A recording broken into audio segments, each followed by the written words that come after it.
spells you're trying to counter rather than just the one.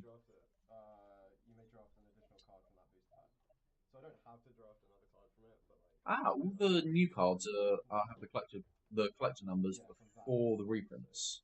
Really? Wow. Huh. Okay. Yeah, that makes it a bit easier to tell what's used, I guess. So we just saw a wall pack from So Dom. Dom definitely appears to be red green.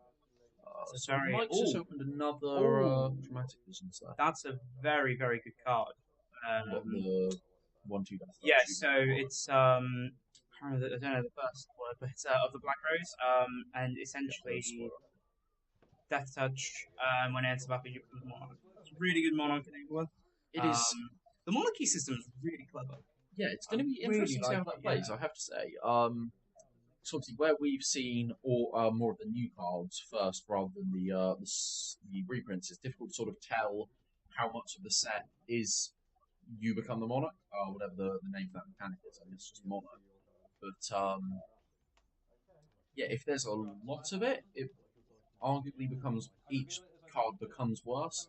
Simply for the fact you'll have less chance of being the monarch for as long, and you'll draw fewer cards. But yeah, it seems like it's going to play out really interestingly. And as you can see, on top of the milkshake there, we've been provided with some little cardboard pop-up crowns from Wogsy to symbolise who is the monarch at any given time. Very because there is a token that you get with it. Yes, However, it's not always going to be picked. Um, is that Lay of the Land? That's Lay of the Land. Legoland, That's we very already very knew good. about. That's really good. Um, Festering Festering Goblin. Goblin. I do like a good Festering Goblin. I would say it's a very strong one. I think Mike probably benefit from that card. It's a good Oh, blocker. I think Mike's got a bit of a choice now because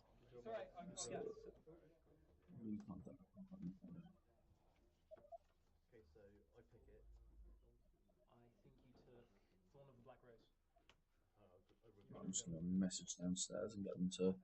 mm, zoom in on his hand a bit more maybe. So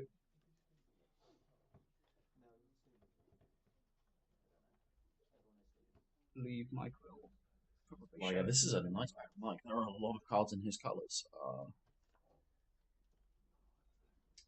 So it's a sinuous vermin. Oh yes, the rat with monstrous. Yeah, Love that guy. as long as And the yeah, monstrous has that's what menace. he's Yeah, gone for. he's chosen Sinuous vermin. really, really strong card. So it's 2 mana 2/2 with a 5 mana monstrosity 3, and as long as it's monstrous, it has menace.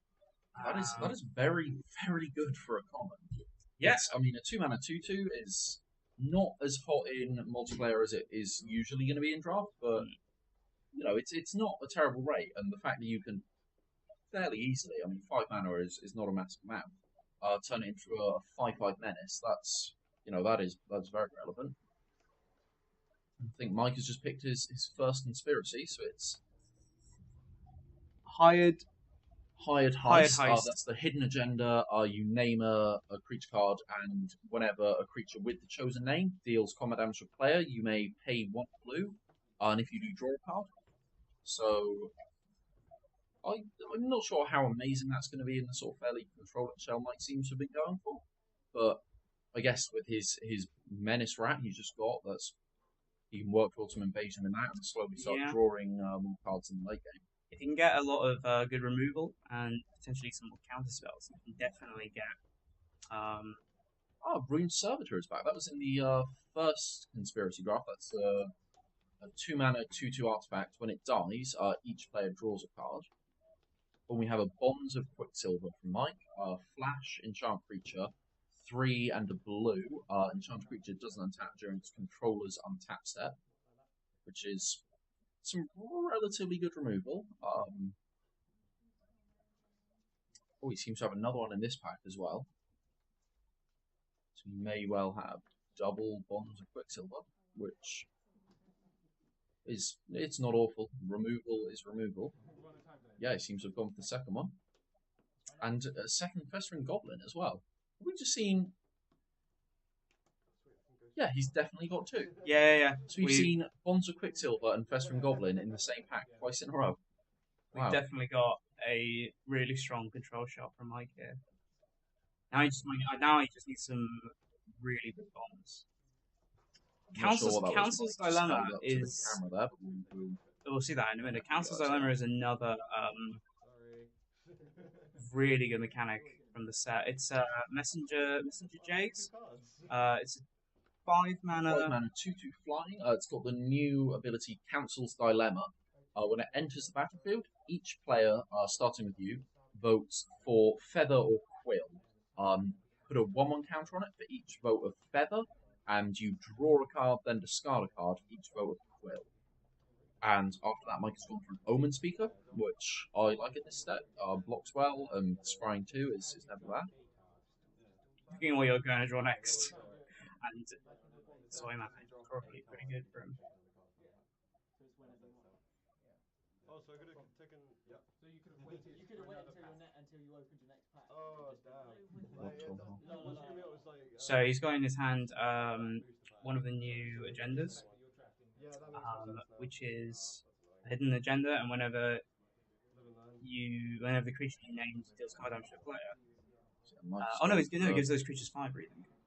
Yes, yeah, it does. Mike's gone for the Ode of the Harpy, 4 mana, I want to say. Yeah, I think it's. Oh no, I think it's. I'll get the card up for you. Oh no, 3. Okay, Whoa. yeah, Bloodsoul Harpy. 2 and a black, 2 on flying. When it enters the battlefield, each player loses 1 life. It's a tiny siege rhino. Like the tiniest siege rhino. And Mike's gone for the fire breathing hidden agenda, it seems. Well, I guess that's. Yeah, Incendiary Descent. Yeah, so hidden agenda, name creature card. Creatures you control with the chosen name have pay 1 red, gets +1, plus a blend of turn. So these are really good. Festering Goblin for Mike, looks like that's weird. These ones for the hidden agendas work really well to spike it. Yes, Spike It is an awesome card for this set. So they gain all names of non-legendary creatures. Oh, it's Shambling Goblin, not Festering Goblin. That was Shambling Goblin was from Karn, wasn't it? Dragons. And that's a Vaporkin for Mike as well. Yep. Yes, that's 2 mana, 2 on flying. Can only block creatures with flying. So 1 and a blue. So he seems to be going on a Demir aggro control type strategy, I think. Or it's just more. Is blue black weenies a thing? Can you have blue black weenies? I guess. I don't know. I mean, the thing with the Avatar of Woe is you're definitely you're incentivized to play sort of cheap creatures like Omen Speaker or Festering Goblin, who are just going to block and get in the graveyard, making that come down as quick as possible. So Mike seems to have started out very controlling with the Avatar of Woe, Public Execution, things like that, and then he sort of some fairly aggressive creatures towards the end. So the 2 flying creatures can definitely get some damage done. The Vaporkin and the Bloodsoul Harpy. So we are moving on to pack 2. Very interesting what we've got. So.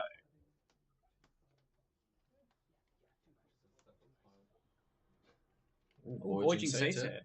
Oh, lovely. It's a good reprint, actually. Another Swampland. Another. That's with the new goad mechanic, actually. We already know what the card is. Don't worry. He's got.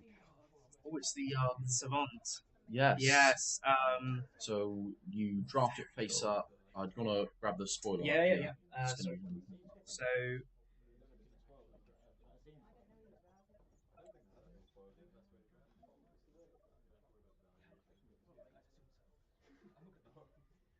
Yes, you draft him face up, and before you shuffle your deck to start the game, you may reveal a card, an instant or sorcery that's not in your deck, and exile it. Essentially exile it, and then when he enters battlefield, you can cast the exile card, or a copy of it. You can't actually bring the exile card into the game, but a copy of that card without paying its mana cost. So we're based in Bournemouth, just to clarify. One of our heroes. Guys, can we change the perspective to the perspective? Yep. We're going to try previewing the poses in the volcano. Okay, guys. We're just going to switch up the perspective for you here. So if you see just under us on the on your on the side screens. there, just under where we are, you can see the whole cam, calling it. Yeah, so as the players draft cards, they'll put them down on there. Mike is on the right, so he is who we've been following so far.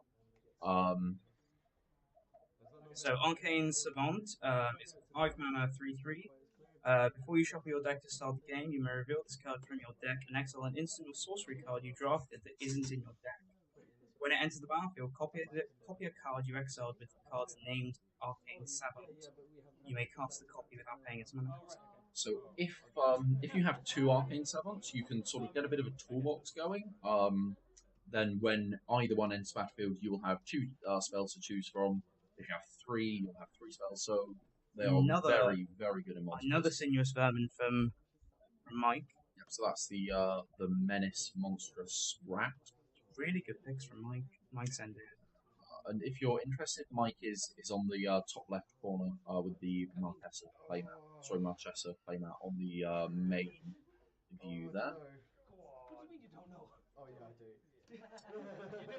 Oh, Dom has a Sovereign's Realm.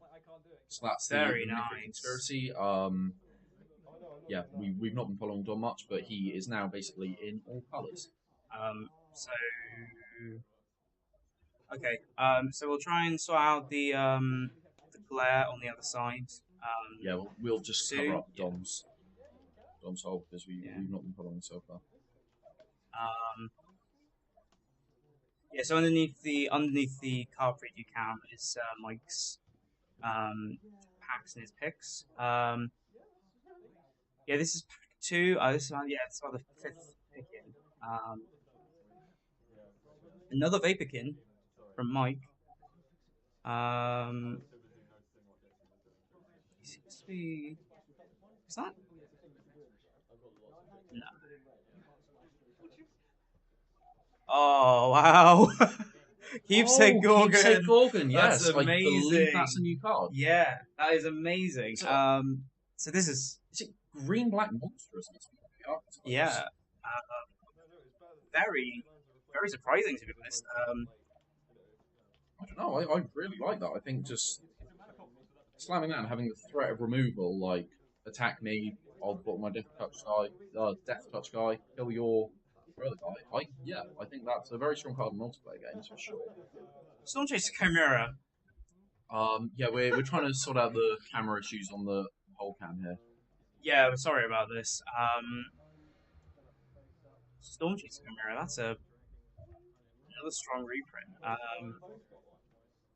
It's nice to see some Theros cards back. Yeah, I'll be honest. I do like the flavor. The name of the Gorgon is Keepsake Gorgon. If you ever was asking in the chat there. Oh, well, that's Norfolk Sky Scout. I don't recognise that one. That may be a new card as well. So 4 mana, 2/3 flying. Whenever it attacks or blocks, untap target permanent. That's very interesting. The Keepsake Gorgon. So it's a. I will be back in 1 minute. I'm just going to go and try and see if I can sort out some problems with the whole cam for you. Yeah, we'll try and get the other players' part covered up so that there's no glare for you guys. So I think that Mike has got some really good picks at the moment, but we're currently essentially we've got on the right we've got Mike, and on the left we've got Dom. Mike is the guy who we're seeing the boosters, and on the left is Dom, another player. But I think that both of their decks is pretty good. I don't really know what Dom is doing at the moment because he seems to be going in 3 colors. Dom seems to be going 3 colors at the moment. Dom has Realm of the Sovereign, the no. conspiracy. So, it's Realm of the Sovereign is a conspiracy. Your starting hand size is 5, and you can't have basic land cards in your deck. But you can exile a card from your hand, and if you do, you can play basic land cards from outside the game till end of turn. So basically, you start with a hand size of 5, and you can just play anything as a land, really. and basic lands you control also have the ability to tap for any color of mana.